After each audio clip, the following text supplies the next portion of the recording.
Berlatar pada tahun 1942, tepat saat Perang Dunia Kedua sedang terjadi. Jerman hanya tinggal selangkah lagi untuk menjadi pemenang dalam perang ini. Mereka hanya perlu menguasai satu kota lagi di Uni Soviet. Kota tersebut bernama Stalingrad, sehingga Uni Soviet pun mati-matian mempertahankannya dengan cara mengirim banyak sekali tentara untuk mencegah Jerman merebut kota tersebut.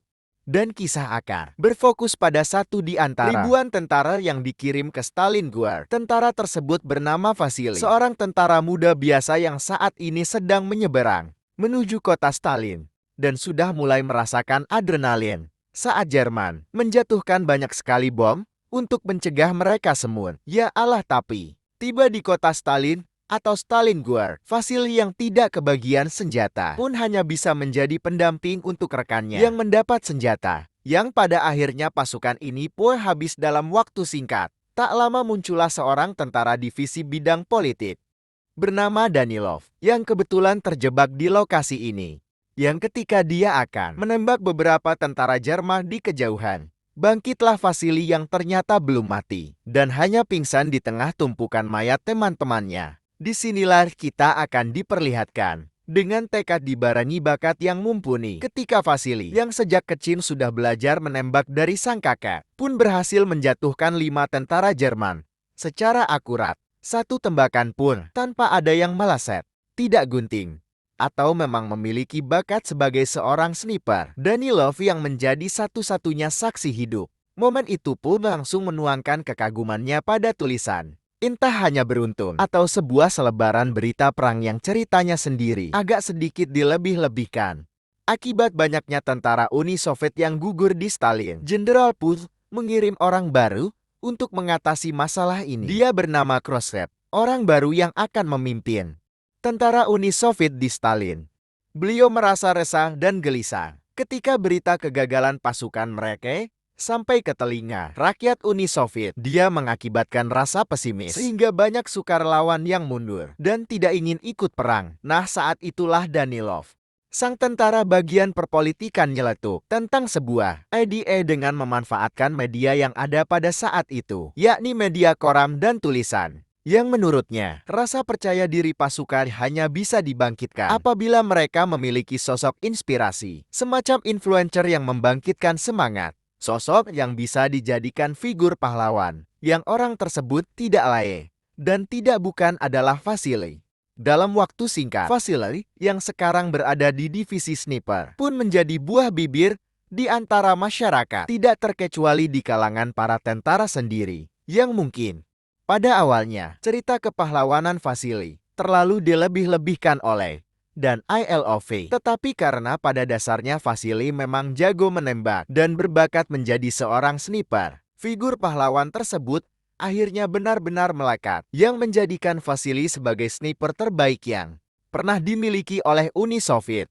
Berkat kepopulerannya, Vasily pun selalu disambut baik oleh semua orang, termasuk satu warga sipil yang terdiri dari seorang ibu dan anaknya yang masih kecil bernama Sasha. Ini bucilnya yang di situ, Vasily akhirnya bertemu dengan seseorang yang akan menjadi ibu bagi anak-anaknya, yaitu seorang tentara wanita bernama Tanya, yang kebetulan sangat mengenal baik si ibu dan si bocil Sasha ini. Dan sesuai hukum berpasang-pasangan, ada wanita dan laki-laki. Beritanya sudah sampai ke pihak Jerman pun akhirnya memunculkan sosok yang akan menjadi lawan tandingnya, yaitu Mayor Koenig, seorang pimpinan sekolah sniper yang dipanggil hanya untuk mengatasi ketakutan tentara Jerman oleh sosok Vasily yang diberitakan sangat hebat dan memiliki tembakan yang akurat. Lokasi di reruntuhan gedung. Untuk pertama kalinya, Mayor Koenig akhirnya bisa berhadapan dengan Vasily, sang penembak terbaik dari Uni Soviet, di mana Mayor Koenig berhasil membunuh 2 rekan Vasily, yang jika bukan karena pesawat Jerman yang menjatuhkan bom di area tersebut, mungkin Vasily juga sudah ikut tewas saat itu juga. Setelah berhasil kembali ke markas, Vasily pun langsung menemui Danilov untuk menyampaikan bahwa dia nyaris saja mati oleh sniper Jerman, yang dari cara menembaknya, Vasily sudah bisa langsung menyadari jika sniper satu ini bukanlah sniper sembarangan, di mana Vasily yang hanya seorang tentara biasa yang kebetulan bisa menembak secara akurat pun merasa bahwa pemberitaan dan label pahlawan yang disandangkan padanya terlalu dilebih-lebih hingga memancing pihak musuh untuk mengerahkan orang-orang terbaiknya. Ketika Vasily mulai merasa terbebani dengan kepopuleran tersebut, muncullah seorang sniper senior berpengalaman bernama Kolikov yang akan menjadi rekan barunya. Di tengah ketidakkenal-hatiannya, Vasily justru harus muncul di pertemuan para petinggi, termasuk Bapak Khrushchev yang mengagul-agulkan teh, menyombongkan, membangga-banggakan Vasily di depan para pasukan, yang padahal Vasily merasa tidak sehebat apa yang dikatakan orang-orang. Tetapi karena sudah terlanjur tenang, ya sudahlah, dinikmati saja. Singkat cerita, Vasily dan Kolikov terlihat sudah berada di dekat zona merah atau titik yang menjadi penglewatan musuh yang karena satu tentara Rusia berhasil ditertangkap. Akhirnya membuat Mayor Konik mengetahui di mana lokasi Vasily saat ini dan menjadikan si tentara tersebut sebagai umpan untuk mengetahui di mana letak Vasily bersembunyi. Sebagai sniper yang memiliki jam terbang lebih tinggi, Kolikov menunjukkan cara untuk memancing sniper musuh menggunakan sebuah helm yang karena Mayor Konik jauh lebih berpengalaman. Tentunya dia sudah menyadari jika itu hanyalah sebuah umpan. Sehingga ketika Vasily dan Kolikov mengira jika tidak ada musuh di lokasi tersebut pun akhirnya memutuskan untuk pindah lokasi. Tetapi beberapa waktu berlalu, kita akan melihat Mayor Konik terlihat sedang bersama Shechel yang dengan sengaja mendekati dan mencoba berbaur dengan warga sipil untuk mencari tahu informasi mengenai seluk-beluk Vasily. Yang seperti kita tahu, keterlibatan Mayor Konik dalam perang ini hanya untuk memburu Vasily yang dianggap sebagai simbol harapan bagi seluruh rakyat Uni Soviet. Gara-gara si bocil Sasoy yang masih kecil dan terlalu terbuka terhadap segala informasi, Mayor Konik pun berhasil mengetahui jalur yang biasa Vasily lewati untuk bisa sampai di zona merah, di mana dia terlihat sudah menunggu kemunculan Vasily yang akan keluar dari dalam sebuah pipa.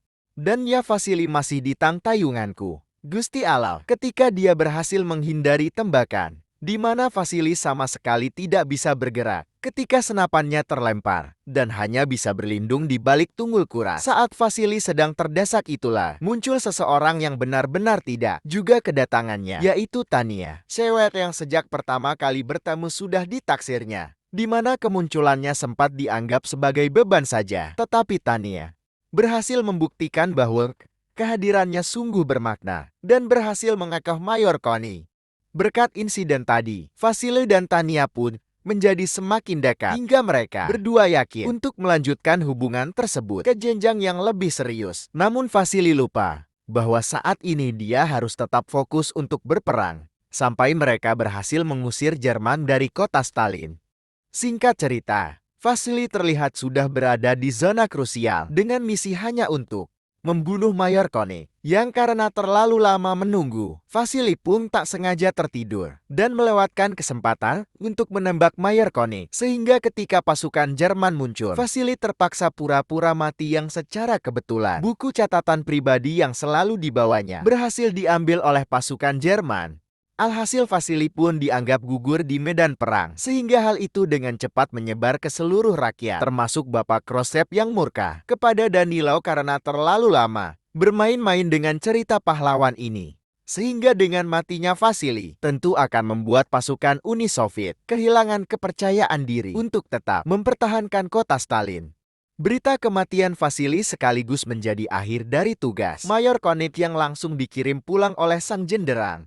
Di mana Mayor Konik yang yakin jika Vasily masih hidup pun diam-diam tak langsung kembali ke Jerman, melainkan menemui si bocil Sasha untuk memastikan Vasily masih hidup. Karena rupanya Mayor Konik sudah mulai memiliki kecurigaan jika selama ini Sasha orang yang suka membocorkan lokasi tempat persembunyiannya. Sehingga untuk memastikan hal tersebut, Mayor Konik pun melakukan sebuah jebakan untuk membuktikan kecurigaannya tersebut. Ini sudah jebakan Mayor Konik pun akhirnya ditelan mentah-mentah oleh Sasha yang langsung memberitahukan jika Mayor Konik akan bersembunyi di stasiun kereta api. Sehingga ketika dia menyadari kemunculan Vasily di sana, sudah pasti itu adalah ulah dari Sasha. Di mana Tania yang melihatnya pun sangat dibuat syok Sehingga Vasily yang sama-sama sakit hati pun berjanji akan membunuh Mayor Okonek, asalkan Tanya kembali ke zona aman untuk menemani Ibu Sasa yang kini hanya sebatang kara. Akibatnya Sasa harus mati digantung oleh Mayor Okonek. Berkat bantuan Danilov, Tanya dan Ibu Sasa pun mendapat tiket untuk menyeberang ke zona aman. Namun terjadi sesuatu yang tak terduga ketika Tanya tak sengaja terkena ledakan bom yang jatuh dari atas. Hingga ketika Danilov mengira jika Tanya sudah mati, pun merasa perlu untuk menemui Vasily di stasiun. Karena merasa bersalah atas kematian Tanya yang harusnya menjadi tanggung jawabnya untuk menjaga. Danilov pun rela mengorbankan dirinya supaya Mayor Koni keluar dari tempat persembunyiannya. Setelah berjam-jam menunggu, Mayor Konik pun keluar dari tempat persembunyiannya. Setelah mengira jika orang yang dia tembak tadi adalah Vasily, yang baru saja berjalan beberapa langkah tiba-tiba 2 bulan setelah Mayor Konik tewas oleh Vasily dan pasukan Jerman berhasil dipaksa mundur dari kota Stalin. Vasily pun pergi ke rumah sakit sesuai surat yang ditulisi ibu pada secarik kertas, yang pada kenyataannya Tanya masih hidup dan sedang dirawat di rumah sakit. Tamat ending yang cukup memfasilikan.